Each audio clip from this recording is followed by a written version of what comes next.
तो आप मान लीजिए जिस तरह वो हिंदू राष्ट्र बनाने की बात कर रहे हैं उसका परिणाम ये होने वाला है।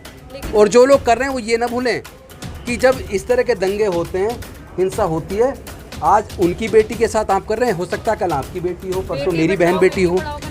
बेटी बचाओ बेटी पढ़ाओ देश के लिए बेहद शर्मनाक है, निंदनीय है। और सरकार को न्यू एजुकेशन पॉलिसी को ख़त्म करके पुरानी एजुकेशन पॉलिसी को लागू करना चाहिए। और कम से कम सरकारें पढ़ाई का खर्च तो खुद उठा लें। जो बच्चा मेहनत कर रहा है, पढ़ना चाहता है, कुछ बनना चाहता है, देश का नाम रोशन करना चाहता है, वो पढ़ के जब क्वालिफाइड होकर आएगा तो देश को आगे बढ़ाएगा। मंत्री जी भी चुप है, सब लोग मतलब अपनी नींद में ऐसे सोए हुए हैं दड़ मार के।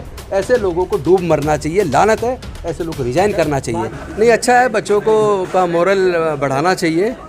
जो बच्चे मेहनत करते हैं और अच्छे नंबर लेके आते हैं, अगर उनको प्रोत्साहित किया जाएगा तो जो बाकी उनके छोटे भाई बहन हैं, जब वो देखेंगे कि हमारे भाई या बहन ने अच्छी मेहनत की, अच्छे नंबर ले आए, तो फिर उसके अंदर भी उत्साह बढ़ेगा और वो भी मेहनत करेगा।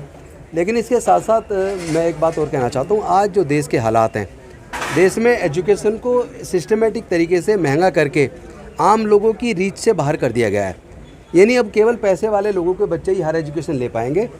गरीब तो छोड़ दीजिए, मजदूर किसान तो छोड़ दीजिए, जो आम मध्यम वर्ग के जो लोग हैं उनके भी बच्चे हायर एजुकेशन नहीं ले पाएंगे, उसका फ़ीस का खर्चा वो नहीं उठा पाएंगे, जो पूरे देश के लिए बेहद शर्मनाक है, निंदनीय है। और सरकार को न्यू एजुकेशन पॉलिसी को ख़त्म करके पुरानी एजुकेशन पॉलिसी को लागू करना चाहिए। और कम से कम सरकारें पढ़ाई का खर्च तो खुद उठा लें। जो बच्चा मेहनत कर रहा है, पढ़ना चाहता है, कुछ बनना चाहता है, देश का नाम रोशन करना चाहता है, वो पढ़ के जब क्वालिफाइड होकर आएगा तो देश को आगे बढ़ाएगा। लेकिन अगर उसकी प्रतिभा है और प्रतिभा पैसे की वजह से दब जाए, वो पढ़ ही ना पाए, तो बच्चों का तो कोई भविष्य बनेगा नहीं। सरकार खुद साजिश के तहत आम दलित, पिछड़े, आदिवासी, गरीब जो बच्चे हैं या मजदूर किसान के जो बच्चे हैं, वो चाहती नहीं कि उनके बच्चे पढ़ लिख के आगे बढ़ें। पहली तो दुखद ये है। दूसरी बात, जिस तरह आजकल पूरे देश के अंदर जिस तरह की वीडियो आ रही हैं, और वो वीडियो दिल दहला देती है। और जिस तरह मणिपुर के मुख्यमंत्री जी ने कहा कि ये एक वीडियो है, ऐसी तो सैकड़ों घटनाएं हुई हैं। मैं पूछना चाहता हूँ, मुख्यमंत्री किस बात की, तुम्हें शर्म नहीं आती? ये बात आप बोल रहे हो, आपको तो रिजाइन कर देना चाहिए। आपके बस की नहीं है सरकार चलाना। आप कानून व्यवस्था आप नहीं संभाल पा रहे, सरकार आप नहीं चला पा रहे। इतने दिन से दंगे हो रहे हैं, आप चुप बैठे हुए हैं। आपके प्रधानमंत्री जी भी चुप है, सब लोग मतलब अपनी नींद में ऐसे सोए हुए हैं दड़ मार के। ऐसे लोगों को डूब मरना चाहिए, लानत है, ऐसे लोगों को रिजाइन करना चाहिए। बात करें दिल्ली सरकार की तरफ से क्या स्कीमें चलाई जा रही है जिससे कि हम जोड़ सकें? दिल्ली में देखो, एक अच्छी बात ये हुई कि पूरे लगभग 25% बजट का खर्च करके दिल्ली के एजुकेशन सिस्टम को सुधारने की कोशिश की गई।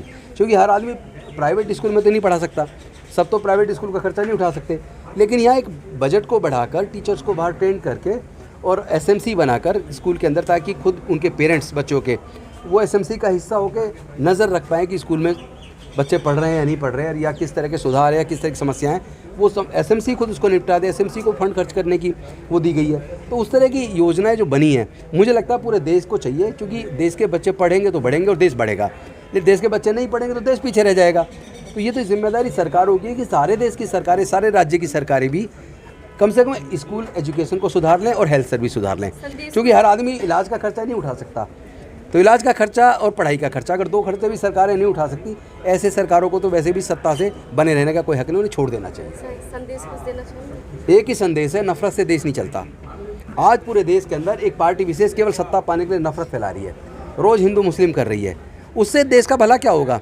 ये नफरत जो बढ़ाई जा रही है ना, ये मणिपुर की जो वीडियोज़ है वो उसका परिणाम है। तो आप मान लीजिए जिस तरह वो हिंदू राष्ट्र बनाने की बात कर रहे हैं, उसका परिणाम ये होने वाला है। और जो लोग कर रहे हैं वो ये ना भूलें कि जब इस तरह के दंगे होते हैं, हिंसा होती है, आज उनकी बेटी के साथ आप कर रहे हैं, हो सकता है कल आपकी बेटी हो, परसों मेरी बहन बेटी हो। बेटी बचाओ बेटी पढ़ाओ का नारा जो नारा ही दिया है सिर्फ, अल्टीमेटली तो उनके राज में जितना उत्पीड़न महिलाओं का हो रहा है, इतना शायद पहले किसी सरकार में हमने नहीं देखा।